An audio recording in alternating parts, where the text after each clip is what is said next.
सवाल इंडिया के में आपका बहुत बहुत स्वागत है। मैं हूं अभिषेक, मुंबई के स्टूडियो से। और बड़ा सवाल यह है कि इंसाफ होता हुआ ही नहीं बल्कि होते हुए दिखना भी चाहिए। और ये तकाजा लोकतंत्र में इसलिए भी है क्योंकि लोगों का भरोसा उन तमाम संस्थाओं में बना रहे जिसके लिए वो वोट करके सरकारें बनाते हैं। और अब बड़ा सवाल तब है जब सरकारें चुनी जा रही हैं उत्तर प्रदेश में, किसकी सरकार बनेगी ये वोटर को तय करना है। लेकिन इस सब के बीच में अजय मिश्रा टेनी, जो कि देश के केंद्रीय गृह राज्य मंत्री हैं, उनके बेटे आशीष मिश्रा को जमानत मिल गई है। जमानत मिली है उस मसले में जिसमें उनके ऊपर इल्जाम है कि उन्होंने गाड़ी से 5 लोगों को कुचल दिया था, 5 किसान आंदोलनकारियों को, और वो वही पीछे से, यानी कि वो उनका चेहरा उस तरफ नहीं था और किसी भी किस्म से वो उनके रास्ते में नहीं थे, उनको कुचल के मार डाला गया। ये बेहद गंभीर मामला था और जब किसान आंदोलन वापस लिया जा रहा था तब उस वक्त में भी किसान प्रदर्शनकारी आंदोलनकारी इस बात को लगातार उठा रहे थे कि ये जो अजय मिश्रा टेनी है इनके ऊपर दरअसल कार्रवाई की जाए, इनको हटाया जाए मंत्री पद से और इनके बेटे को गिरफ्तार किया जाए। मामला सुप्रीम कोर्ट में पहुंचा, तब जाकर राज्य की सरकार हरकत में आई और उसके बाद मामला ऐसे पहुंचा कि एक एसआईटी बनाई गई और एसआईटी ने भी अपनी जो रिपोर्ट्स लिखी हैं उसमें बेहद गंभीर इल्जाम लगाए थे। बताने की कोशिश की थी कि अजय मिश्रा, जो आशीष मिश्रा है, वो किस किस्म से इसमें शामिल है। बहरहाल आज बड़ी बात यह है कि जमानत मिल चुकी है और तकनीकी खामियों की वजह से वो जेल से बाहर नहीं आए हैं, लेकिन वो बाहर जल्दी आ जाएंगे। आशीष मिश्रा के पास बड़े बड़े वकील हैं, पैसे की ताकत है, रसूखदार लोग हैं। और इसी मसले पर बातचीत करने के लिए हमारे साथ कुछ खास मेहमान जुड़ने वाले हैं। लेकिन उसके पहले आप देखिए कि उत्तर प्रदेश में जो दूसरे चरण के मतदान है उसके ठीक पहले किस तरीके से राजनीति इसके इर्द गिर्द घूम रही है और इसको मुद्दा बनाया जा रहा है। अखिलेश यादव, जो कि समाजवादी पार्टी के अध्यक्ष हैं, वो कह रहे हैं कि भैंस चोरी के इल्जाम में लोगों को जेल मिल रही है और लोगों को मारने के इल्जाम में बेल मिल रही है। रामपुर में भैंस चोरी के आरोप पर जेल है, लखीमपुर में किसान मारने पर बेल है।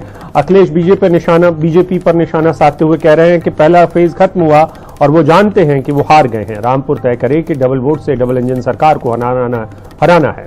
ये लोग वर्चुअल रैली कर रहे हैं, आप लोग फिजिकल मेहनत कर चुनाव जिताइए। बाबा सीएम को टैबलेट, कंप्यूटर, स्मार्टफोन चलाना नहीं आता, ये क्या बांटेंगे टैबलेट और स्मार्टफोन।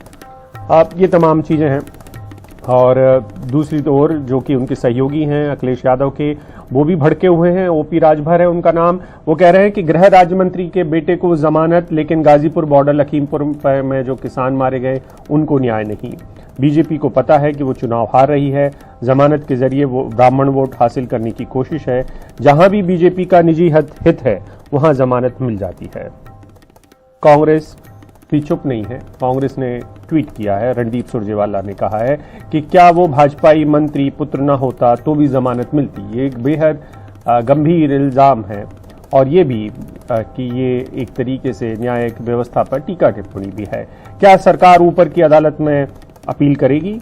देश को ये सवाल सोचने और पूछने चाहिए। तो बड़ा सवाल है कि टेनी पुत्र की इस बेल पर सियासी घमासान आखिरकार मच क्यों रहा है? अगर जमानत अधिकार है तो फिर इस पर इतना बवाल क्यों है?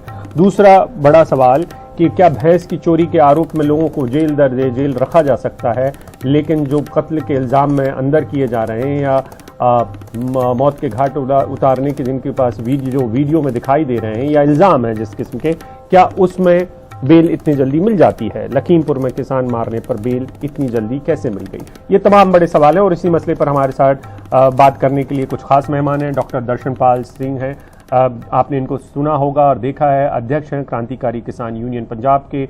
अरसे तक आपने इनको सरकार के साथ बात करते हुए देखा है। शांति प्रकाश जाटव जी हैं, नेता हैं बीजेपी के, लगातार आपको बीजेपी की तरफ से बात करते हुए दिखे हैं। देश रतन निकम हैं, राजनीतिक विश्लेषक हैं, और अभिषेक सुधीर हैं, समाजवादी पार्टी के समर्थक हैं। साथ में सुरेंद्र राजपूत हैं, प्रवक्ता हैं कांग्रेस के। सबसे पहले डॉक्टर दर्शनपाल के पास आना चाहता हूं।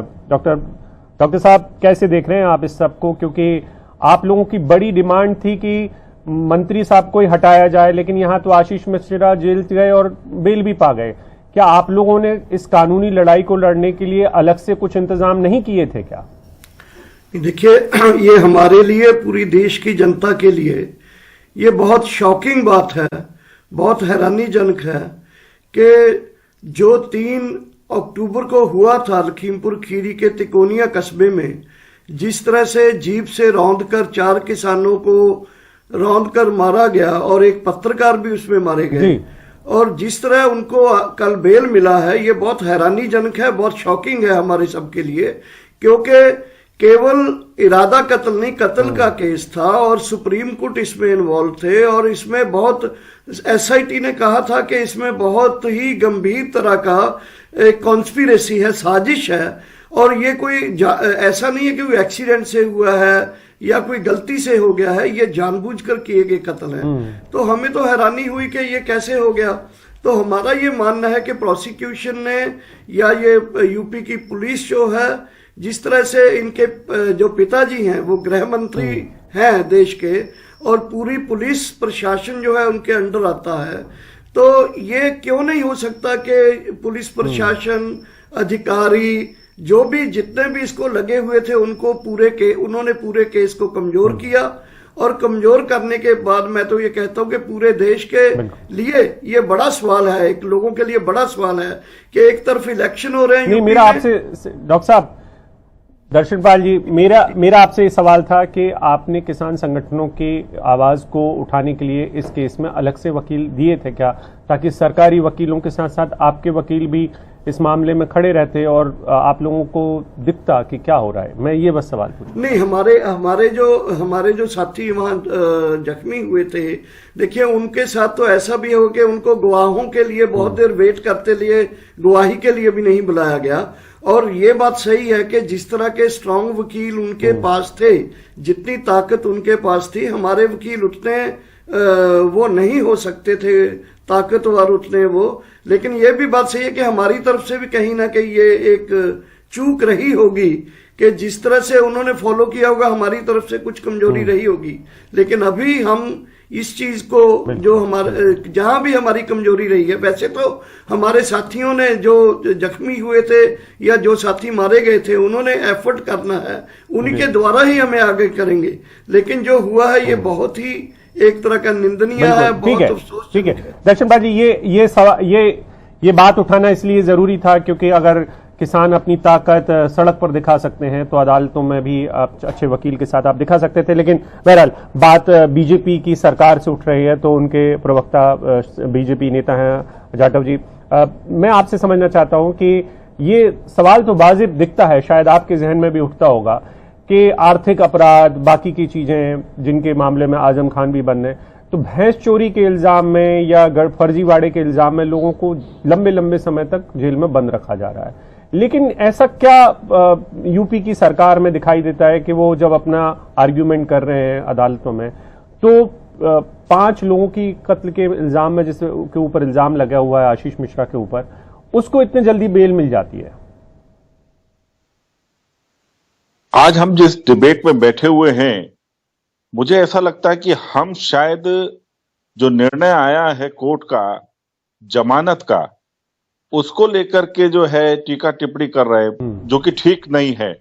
हमें कानून का, न्यायालय का सम्मान करना चाहिए, और जो भी जमानत दी गई है वो किसी न किसी नियम और कानून के अंतर्गत ही दी गई है। प्राथमिक जांच पूरी होने के बाद उनको जमानत मिली है।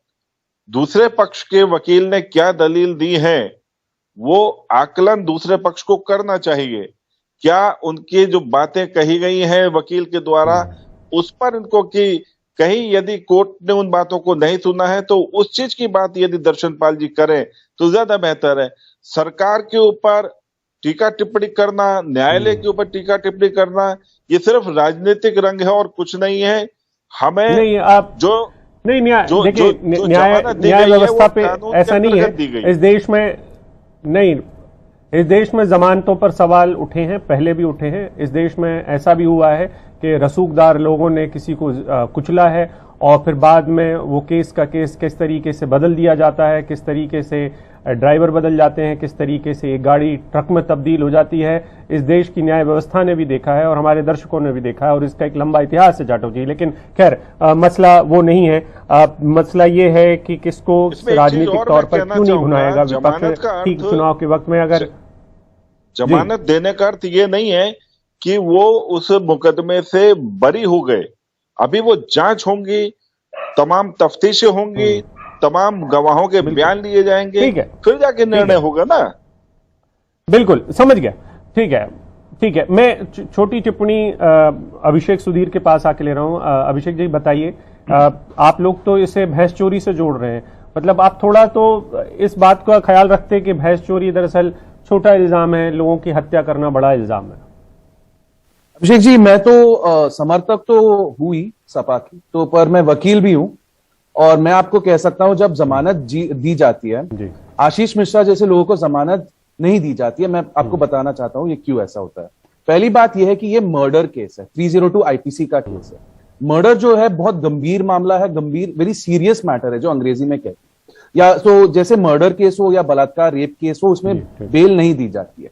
दूसरी फैक्टर यह है अभिषेक जी कि हम जो अंग्रेजी में कहते हैं फ्लाइट रिस्क, यानी क्या Ashish Mishra is he flight risk, क्या वो भाग जा सकते हैं देश छोड़ के। आप विजय माल्या को देखिए या नीरव मोदी को देखिए, ललित मोदी को देखिए, अगर ऐसे लोगों को आप बेल देंगे, जमानत देंगे, तो पता नहीं कि वो हमें तो पता है कि अब अजय मिश्रा टेनी जो है उनका नेपाल से भी काफी इतिहास है, और वो नेपाल जा सकते हैं और वहां से विदेश भी जा सकते हैं। तीसरी फैक्टर अभिषेक जी ये है कि गवाहों पे दबाव डालना, गवाहों को धमकाना, जो विटनेस इंटिमिडेशन कहते हैं अंग्रेजी में, ये भी बहुत सीरियस एक मामला है, रिस्क है आशीष मिश्रा टेनी के। बिल्कुल ठीक है। थोड़ा मैं सबको वक्त मिल पाए इसकी कोशिश कर रहा हूं। सुरेंद्र राजपूत जी हैं। सुरेंद्र जी, आप लोगों के लिए तो ये अच्छा मौका भी है राजनीति के लिहाज से। अजय मिश्रा टेनी के बेटे को अगर जमानत मिलती है तो आप जनता के बीच में जाके कह सकते हैं कि देखिए कैसे बेल मिल गई। अभी दर्शन पाल जी ने, अभिषेक भाई, जितनी बातें कही उससे सब बातों से संबद्ध कर रहे हैं अपने आप को, और हम इस मुद्दे पर राजनीति के लिए नहीं, किसान मारा गया है थार की मार से, 700 किसान मरे हैं गाजीपुर बॉर्डर से लेकर सिंघू बॉर्डर तक, और सरकार की असंवेदनशीलता एक बड़ा मुद्दा है। और उसके बाद कानूनी पक्ष को लचर रूप से पैरवी करना, जैसे इन्होंने सुप्रीम कोर्ट में भारतीय जनता पार्टी ने जाट आरक्षण में किया था, सुप्रीम कोर्ट में लचर पैरवी की, आरक्षण कैंसिल हो गया। हाई कोर्ट में लचर पैरवी सरकारी वकीलों ने की, क्या नाम, ये टेनी साहब को जमानत मिल गई। कहते हैं ना कि लश्कर भी तुम्हारा है, सरदार तुम्हारा है, तुम झूठ को सच लिख दो, अखबार तुम्हारा है, और इस दौर के फरियादी जाएं तो कहां जाएं, सरकार तुम्हारी है, दरबार तुम्हारा है। तो ये जो दर्शन पाल जी ने जितनी बातें कही हैं, उन सारी बातों के लब्बो लुआब में अगर आप देखेंगे, जो सबसे महत्वपूर्ण बात है अभिषेक भाई, थोड़ा 10 सेकंड दे दीजिए, थोड़ी सबसे महत्वपूर्ण बात है कि ये जो टेनी पुत्र मोनू आए हैं, सवाल तो उठेगा, ये सिर्फ इतना है कि ये इस वक्त अब गवाहों को धमकाएंगे, उन गरीब किसानों को दबाएंगे। ये बिल्कुल ये मसला हो सकता है। बिल्कुल जो बिल्कुल गृह राज्य मंत्री को हमने देखा है टीवी पर कि किस तरीके से उन्होंने बदसलूकी की है, पत्रकार के ऊपर हाथ उठाने के लिए दौड़े हुए थे, वो तस्वीरें वायरल भी हुई थी। देश रतन जी, मैं आपसे समझना चाहता हूं कि क्या ये जो टाइमिंग है ये क्या कहती है, ये बीजेपी के पक्ष में? मैं मानता हूं कि न्यायालय ने हो सकता है बिल्कुल निष्पक्ष तरीके से ये जमानत दे दी हो, ये मानने के लिए मेरे पास बहुत सारी वजह है और बहुत सारी वजह ना भी हो, लेकिन क्या ये टाइमिंग सही है? ये टाइमिंग राजनीति के लिहाज से क्या कहती है? देखिए, सबसे पहले तो मैं बड़ा साफ कर दूं, जो जमानत दी गई है वो चार्जशीट फाइल होने के बाद दी गई है। जिनको कानून नहीं पता, विधि विधान नहीं पता, उससे ये लगता है उनको हैरानी परेशानी हो सकती है थोड़ी, लेकिन चार्जशीट फाइल होने का मतलब ये होता है कि एक बार सारा जो साक्ष्य सबूत है वो कोर्ट के सामने जा चुके हैं, वो उनको नहीं डिस्ट्रॉय कर सकते। और जब तक जांच चली, क्या उस बीच में उन्होंने, जो कोर्ट देखता है, उन्होंने विटनेसेस गवाह हैं उनको दबाव बनाया है, प्रभाव डाला, ऐसा कुछ रिकॉर्ड पे नहीं है। क्या वो भाग सकते हैं? वो समाज के सम्मानित व्यक्ति हैं, क्या वो भागेंगे? उनके पिताजी मिनिस्टर हैं, क्या वो भागेंगे? कोर्ट की नजर में शायद नहीं। तो ये जो आपने मुद्दा उठाया है, तो ये जिसको कानून का ज्ञान है वो मेरे ख्याल से शायद हैरान परेशान ना हो, तो निष्पक्ष तौर से अदालत ने नहीं, आपको काउंटर करना चाह रहे हैं अभिषेक सुधीर जी, चूंकि वो वकील हैं, तो जरा अभिषेक आप कुछ जोड़ना चाह रहे हैं? मैं पूरा कर दूं फिर सुन लीजिएगा, मैं पूरा कर दूं फिर सुन लीजिएगा। दूसरा रही राजनीतिक बात, जो आपने मेन प्रश्न उठाया था, मुख्य प्रश्न था आपका। देखिए, इसमें जनता जरूर ध्यान रखती है। अगर कोई जनता की नजर में, देखिए अभी कोर्ट ने तो नहीं बोला है वो अपराधी हैं, वो पूरा मुकदमा चलेगा, गवाही होगी और साक्ष्य आएंगे, सबूत आएंगे, उनको साबित करना पड़ेगा। प्रोसिक्यूशन को, तो जनता क्या समझती है, क्या उन्होंने किया, किस हालात में किया, तो जनता इस विषय को जरूर नजर में रखेगी। जो इलाके हैं जहां पर उनका इन्फ्लुएंस है, वोट देते हैं, तो उस तरह की बातें, देखिए वोटर बहुत स्मार्ट है, वो हमेशा निर्णय जो लेता है वो सोच समझ के लेता है, तो वो क्या इफेक्ट होगा क्या नहीं होगा ये तो वोटिंग के बाद ही पता लगेगा। जी, तो अभिषेक जी मैं कहना चाहता हूं, ठीक है, अब मैं अभिषेक सुधीर से सुन लेता हूं कि जी अभिषेक जी, आप जो भी आप केस देखिए, सलमान खान, मालेगांव ब्लास्ट, जेसिका लाल केस, ये BMW नंदा केस, ये सारी केसों में चार्जशीट फाइल होने के बाद भी गवाहों पे दबाव डाला गया था, गवाहों को धमका गया था। ऐसा नहीं है कि जब चार्जशीट फाइल हो गई है, ट्रायल तो शुरू होने दीजिए। जब ट्रायल शुरू होती है तो गवाह आके वो सबूत वहां देंगे कोर्ट में। अब कोर्ट, आप देखिए मालेगांव बेस्ट बेकरी केस, इतने केसेस है जहां गवाहों को धमकाया गया है। और जब राजनीतिक मामला है, हम सबको पता है कि उनको गिरफ्तार करने के लिए तो देखिए वो डर तो आजम खान के मामले में भी होगा कि साहब जिसने भैंस चोरी की अगर रिपोर्ट दर्ज कराई होगी, आजम खान पे अभिषेक जी 100 केसेस हैं, आजम खान पे 100 क्रिमिनल केसेस हैं, पेशेवर अपराधी 100 केस है या 200 केस है जी, आपको पता है कि हर केस को उस केस की मेरिट्स पे देख जाती है। आप नहीं कह सकते 100 और बेल दी जाती है सुधीर जी, जब बेल दी जाती है तो पेशेवर अपराधी। मुझे लगा था अभिषेक सुधीर जी, मुझे लगा था कि आप शायद चार्जशीट वाले मसले पर कुछ जोड़ना चाहते हैं। जी सुरेन जी, आप जल्दी से अपनी बात करिए, फिर मैं डॉक्टर दर्शन पाल और संत प्रकाश जाटव जी के पास भी जाऊंगा। देखिए, दो चीजें बड़ी स्पष्ट हैं। पहला प्रश्न यहाँ पर आता है कि इसी वक्त सेकंड उसमें लचर पैरवी की वजह से बेल क्यों, तो जवाब आता है कि थर्ड फेज के इलेक्शन को प्रभावित करेंगे, वरना ब्राह्मण वोटों की नाराजगी का भारतीय जनता पार्टी को खतरा है। नंबर 1। नंबर 2, देश रत्न निगम जी, मैं आपको बहुत जिम्मेवारी से कहता हूं, आइए उत्तर प्रदेश में, आइए उत्तर प्रदेश में और बाबा के खिलाफ बात कीजिए, बाबा के खिलाफ बात कीजिए जैसे आजम खान बात कर रहा है। सुन लीजिए, कोर्ट के ऊपर सुनिए, हम कोर्ट के ऊपर नहीं, हम आपके बहस से बाहर निकल के वो सोच सकता है।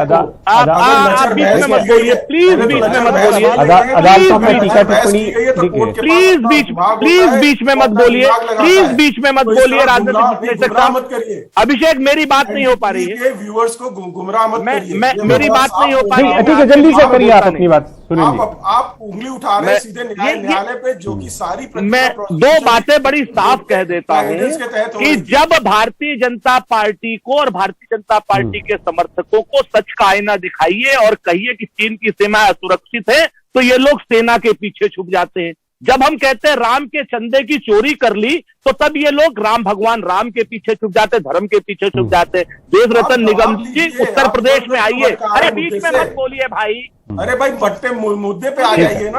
अरे हाँ, मुद्दे पे ही मैं आ रहा हूँ। आप आइए उत्तर प्रदेश मसले पे आइए। सुरेंद्र राजपूत जी, मसले पे आइए ना। मसला आशीष मिश्रा है, जमानत है, ठीक है, सब लोग किसके पीछे छुपते हैं सबको पता है। जी बताइए। उत्तर प्रदेश में आइए, बाबा के खिलाफ बोलिए, आपके ऊपर 100 नहीं 200 केस लदेंगे, और सुन लीजिए जमानत भी नहीं होने देंगे। ये कमजोर वकीलों की पैरवी है, मैं अदालत के ऊपर सवाल उठा रहा हूँ, ये जान लीजिए। तो जेल जाएंगे और नहीं, आप भी जेल जाएंगे। लेकिन अरे सर, आप जेल जायदाद भी जब्त होगी, ये कानून बन गया बाबा के खिलाफ बात, बाबा के खिलाफ नहीं, अगर आप दंगा करेंगे तो जेल जाएंगे। ठीक है, आपकी जमानत भी नहीं मिलेगी और आपकी संपत्ति भी कुर्क हो जाएगी और बिक भी जाएगी। दंगों में नंगे तो आप लोग हैं पूरी तरीके से, पूरा संघ दंगों में नंगा है। मतलब तथ्य पे बात नहीं करनी है। नहीं, आप नहीं करते, तथ्य पे बात नहीं करनी है। ठीक है, देखिए अभी देखिए गलत करने में आप बहुत होशियार हैं। ठीक है, आशीष मिश्रा की जमानत पर बवाल का सवाल है। मैं लेकिन सुरेन जी, मैं आपसे एक छोटा सा सवाल पूछ लूं अगर आप इजाजत दें, तो ये कि आप लोग हिजाब के मसले पर सुप्रीम कोर्ट में जाते हैं, कपिल सिब्बल जैसे बड़े वकील खड़े होते हैं और बहुत सारे बड़े वकील बहुत सारे अलग अलग मसलों पर खड़े होते हैं। यहाँ पे तो किसानों का मसला था, 5 किसान की हत्या हुई है, तो इतने बड़े वकील आप लोगों की पार्टी से निकलकर आते, इस केस में खड़े होते, उनको यकीन करवाते किसानों को कि देखिए हमारे जो बड़े वकील हैं वो वकील क्यों नहीं आए? मैं हाथ जोड़ करके बिल्कुल अपनी इस कमी को स्वीकार रहा हूं, अगर हमारे वकील नहीं है, और दर्शन पाल जी से खुलेआम कह रहा हूं कि हमारे सारे वकीलों की फौज किसानों के साथ है। आप बिल्कुल इशारा कीजिए, चूंकि आंदोलन गैर राजनीतिक था, कांग्रेस से ये लोग मदद नहीं लेना चाहते, जमानत हो जाने के बाद आज भी अगर ये मदद नहीं क्यों लेंगे? अगर आप भाई हिजाब के मसले में आपसे मदद मांगने कोई नहीं आता है, फिर भी आपके नेता जाते हैं सुप्रीम कोर्ट, ऐसा नहीं है। आपसे मदद मांगने बहुत सारे लोग नहीं आते हैं। आपको जो सूट करता है आप उस हिसाब से देखिए। अगर ना जी बोलिए इसका, क्योंकि इसका स्पष्टीकरण बहुत आवश्यक है। हम लोग भारतीय किसान यूनियन ने और सारे किसान संगठनों ने एक लाइन की बात कही थी कि हमारे आंदोलन में कोई भी राजनीतिक पार्टी परोक्ष या प्रत्यक्ष रूप से शामिल न हो। हमने उनके इस आदेश का सम्मान किया है। हम पूरी तरीके से तैयार हैं, तत्पर हैं, और कांग्रेस की पूरी ताकत किसान आंदोलन के साथ है, सारे वकीलों की ताकत किसान आंदोलन के साथ है। मैं दर्शन पाल सिंह जी, ठीक है सुरेंद्र जी, जाटव जी, मेरे पास वक्त की थोड़ी सी कमी पड़ गई है, माफी चाहता हूं, लेकिन दर्शन पाल जी से मैं आपसे आखिरी सवाल कर रहा हूं। दर्शन पाल जी, सुप्रीम कोर्ट में आप क्या करने जा रहे हैं? क्योंकि देखिए आप लोगों को लगता है कि नाइंसाफी हुई है, किसी ने तो गाड़ी चढ़ाई है, वीडियो में जो दिख रहा है उसने किसी के कहने पर तो किया है, तो अब आपका आगे का कदम क्या है? यहाँ गलती हो गई तो पहले मैं ये बता दूं कि हरियाणा में बाबा सच्चा सौदा को फरलों के ऊपर निकालने वाले बीजेपी ने हरियाणा को इस टाइम पर क्यों निकाला है, इस टाइम पर ही बेल क्यों ली गई है? क्योंकि मैं ये कहना चाहता हूं कि बेशक कोर्ट ने जो किया उसको हम हाई कोर्ट में डबल बेंच के सामने या बड़े बेंच के सामने लड़ेंगे, उसके लिए सुप्रीम कोर्ट में भी जाएंगे। ये हम जानते हैं, जिन लोगों ने मौके पर देखा है, वो गाड़ी अजय मिश्र टैनी की अपनी जीप थी, उसका बेटा सवार था, उसके पूरे गवाह थे, गवाहों को गवाही देने के लिए बुलाया ही नहीं गया, उनको डराया धमकाया गया। तो ये जो हुआ है, इसमें मैं ये कहना चाहता हूं कि फिर भी क्योंकि देश में एक बड़े गृह मंत्री का बेटा है, उनकी पावर है, पैसा है, सब कुछ है, और इसमें हमारा सचमुच में हम वीक हैं उस नजरिए से, तकड़ी के पलड़े में हम कमजोर हैं, लेकिन हम चाहेंगे कि देश की जनता इसको देखे और इसको देख के महसूस करे, और इस बेइंसाफी के खिलाफ, इस धक्केशाही के खिलाफ हमारे साथ सब लोग आगे आए। जी बिल्कुल, मैं बोल सकता हूँ 10 सेकंड? बिल्कुल जी डॉक्टर साहब बहुत बहुत शुक्रिया। सुरेंद्र जी आपका भी बहुत बहुत शुक्रिया। जाटव जी आपका भी बहुत बहुत शुक्रिया। अभिषेक सुधीर और देश रतन जी आपका भी बहुत बहुत शुक्रिया, आप इस बातचीत में हमारे साथ जुड़े। जो बड़ा सवाल है वो अभी यही बना हुआ है कि इस देश में न्यायिक व्यवस्था में कई बार ऐसा भी हुआ है कि BMW ट्रक में तब्दील हो जाती है। बहुत छोटे छोटे केस में लोगों को सालों तक बेल नहीं मिलती है, लेकिन अगर रसूखदार हैं, पैसे वाले हैं, तो जमानत क्या जल्दी मिल जाती है? ये बड़े सवाल हम न्यायिक व्यवस्था पर छोड़े जा रहे हैं। वक्त एक ब्रेक का है।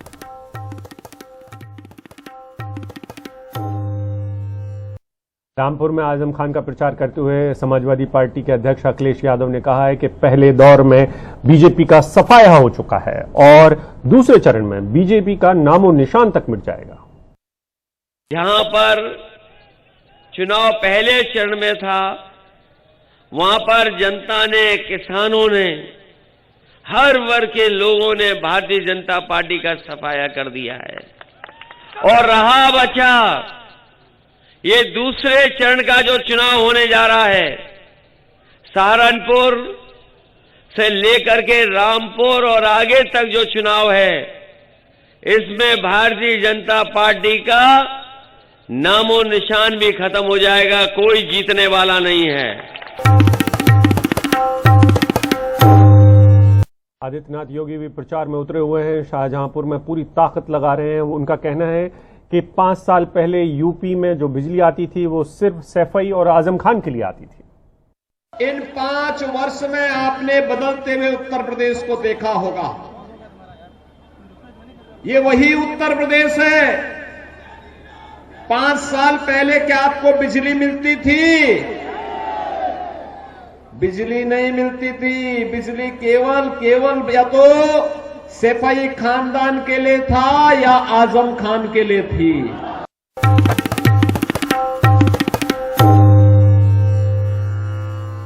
कासगंज में आज प्रधानमंत्री नरेंद्र मोदी ने बड़ी बात कही। उन्होंने कहा है कि योगी ने कानून के राज को पहली प्राथमिकता बनाया और गुंडों माफियाओं को जेल भिजवाने का काम किया है। कानून के राज को सबसे बड़ी प्राथमिकता बनाया और उन्होंने करके दिखाया है। गुंडे माफिया को उन्होंने खोज खोज करके जेल भेजा, उन पर कार्रवाई की। कभी कभी लोग पूछते हैं कि योगी जी जुल्म कर रहे हैं, योगी जी जुल्म कर रहे हैं। आप मुझे बताइए भैया, क्या ये माफियाओं को जेल में भेजना चाहिए कि महल में भेजना चाहिए?